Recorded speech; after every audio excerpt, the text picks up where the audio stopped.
Welcome back to Parks and Recreation Connects Community Podcast. I am Jessica Gilchrist, your host for today, and today we have a special guest here from Human Resources. Today I have Edward Lance, the Health and Wellness Program Coordinator. Ed, welcome to the show. Appreciate you for having me. I'm definitely glad to be here, and I'm definitely happy you invited me out today. I appreciate you being here. Besides, how are you doing today? I'm doing great. Came from a meeting before I got here, as always, but I'm doing pretty good. I can't complain. Okay. So, guys, today we're going to talk about your health and wellness and what Human Resources has to offer to you guys. So, tell us what inspired you to pursue this career. Honestly, wellness it found me. I was looking at other endeavors a couple years ago, just for some personal reasons, and I looked at this position and didn't know anything about it. Okay. Didn't really know a lot about human resources. Wellness was just a word to me. But looking at the description of what was entailing and going through the interview process, I knew that this is something I could definitely do. And being an innovator and somebody that is always looking to do the next best thing and what's creative within the county, what drew me towards the position, and did 3 rounds of interviews, and here I am today. So 3 rounds? Yeah, 3 rounds. Ooh, Jesus. That's a lot. Yeah, for sure. I was like, and I met some important people in the 3rd round, and I was like, yeah, this for real. So Okay. But yeah, wellness kind of stumbled upon me, but I couldn't even be more happier to be in this position. Nice. Okay. So, tell me this, a sensitive topic. People and their mental health, suicide, depression. Mhm. How do we go about bringing that topic up to family or friends? Do you have any?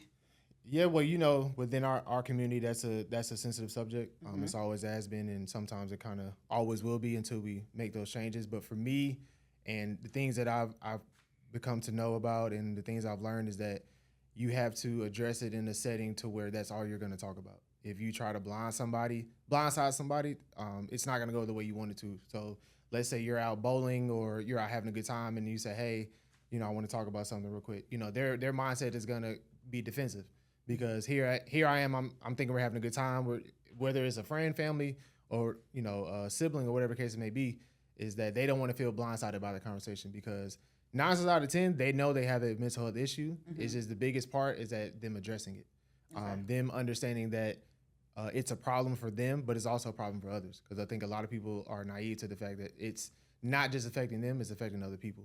So I would always say just to have a calm setting, and that be the topic of discussion. You bring it to them straightforward, say, hey, it's just me and you. This conversation between us. It doesn't leave this room or wherever you may be. And just let them know what you've seen. Because all you can do is say, hey, this is what I've seen. This is what I've noticed from what your normal person is. Yeah, because you know them to be a laughing person, outgoing. Right. And it may be a couple weeks, say, hey, you haven't been acting the same as what I've known. What is going on? You don't want to say, hey, do you have a mental health problem? Like, you don't want you ain't trying to diagnose them just off the rip. Like, nah, just come as you know them. Like, hey, if it's your sister, your dog, your best friend, whatever the case may be, come as them like, hey, I just want to check on you. I just noticing some things for a few weeks, and you'll be surprised how that conversation can go. Okay, so let's keep that in mind, y'all. It's a way to go about checking in with someone in regards to their mental health. So tell me, how would you define a good mental health? Is there such thing as a good mental health? There is such thing as good mental health. It's more so of being holistic across all platforms of your life. Okay. And what I mean by that is your mental health is good, your physical health is good, your financial health. A lot of the things we cover in the 7 dimensions of wellness, as long as it's almost on an even playing field, that can attribute to you having a better mental health. So every day you want to make sure that you're trying to go at your job or situations with a positive mindset, because if you already go into it with something negative, it's going to turn out and not the way you want it to. And even if it does, your positive mindset is going to say, hey, I gave it my best foot forward, and whatever happens is whatever happens. Whether you want to let go and let God, or you want to let the cards fall how they may, you want to go into any situation, good or bad, with a positive mindset, because that'll give you a better outlook on how you want the situation to go. And the biggest thing I always try to tell people too is that every day you don't want to go into anything that you do with troublesome, worrisome, or stress. You're right about that. Because stress is almost in the top 3 killers of anyone, not just It you know is. race specifically, but you know in Americans and people across the world. So mental health is very important just as much as your physical health because you could be physically fit, but if you're not mentally fit, you could die from that. But you know, a lot of people will say, "I'm not stressed. There ain't nothing wrong with me." I've said it So, before, so I'm definitely a victim of saying that for sure. right. So a lot of times we're thinking we're not stressed, Yeah, but at the same time, our body is telling us, but we're not paying attention to those signs for at the sure. same time as well. And a lot of people are good at burying those things that stress them to cause that mental health. And the biggest thing in mental health too is that you have to know that there's something wrong. Mm-hmm. Because if you don't know there's something wrong, you're gonna continue to go by each day like nothing's wrong. Even if people are telling you like, hey, I've been noticing something different. Or it's been to a point where people have distanced themselves from you. And you're like, man, it's just them. Because it's almost kind of like narcissistic a little bit. Okay. But it gets to a point where you start thinking other people are the problem, not you.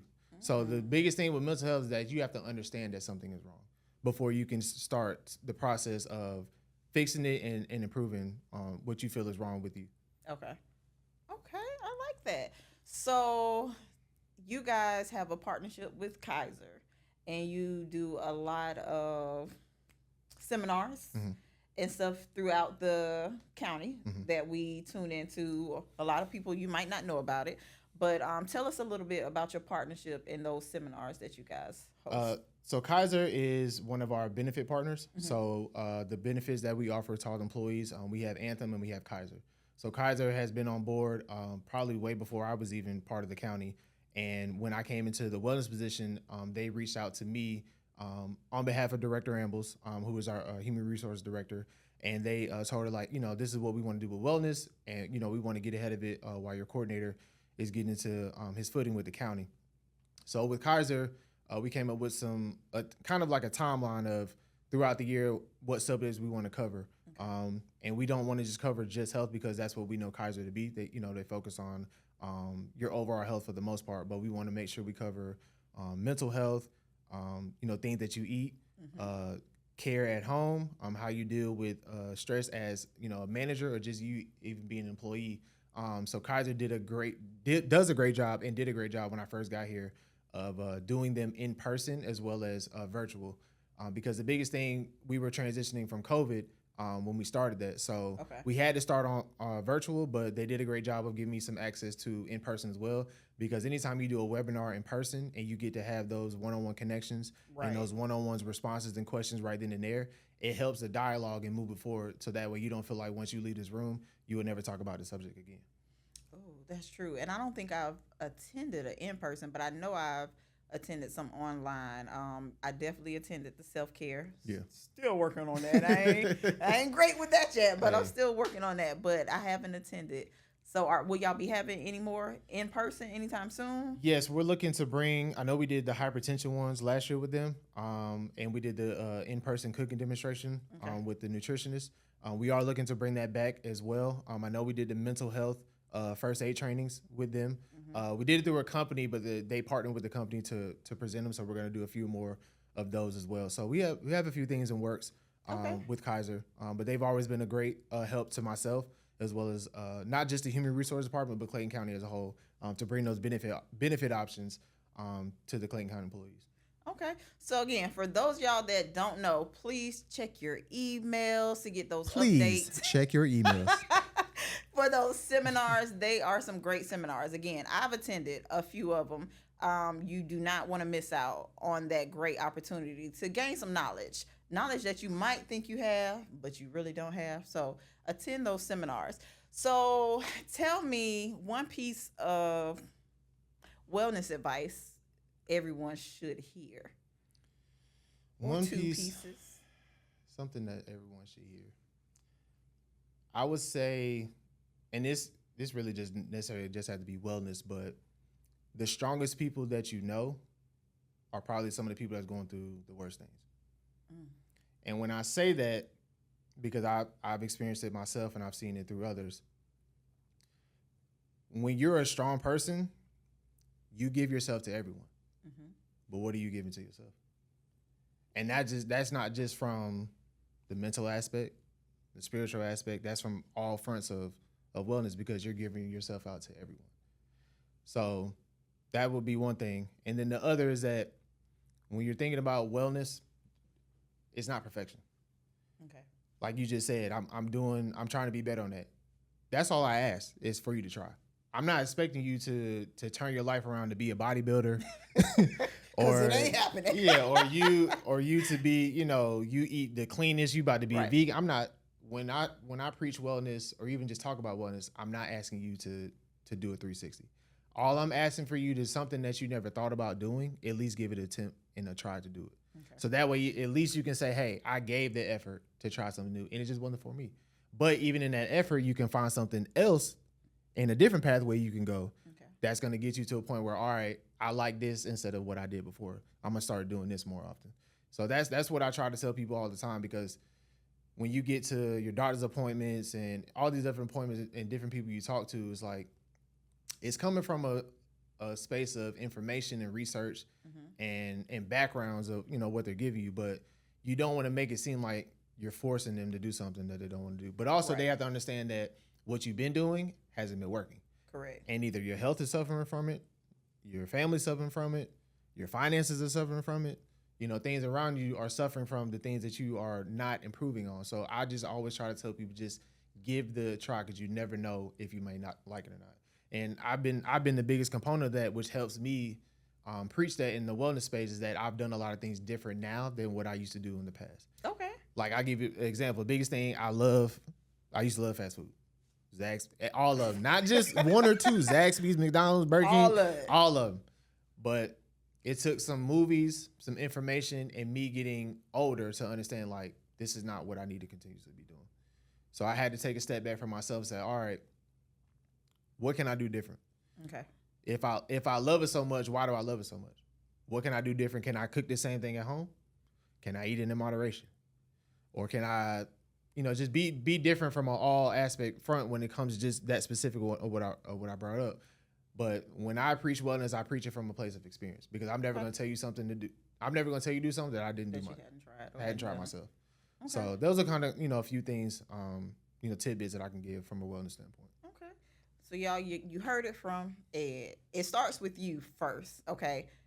Yeah, they can give you all the tools on how to get started, but it's up to you to actually do the work.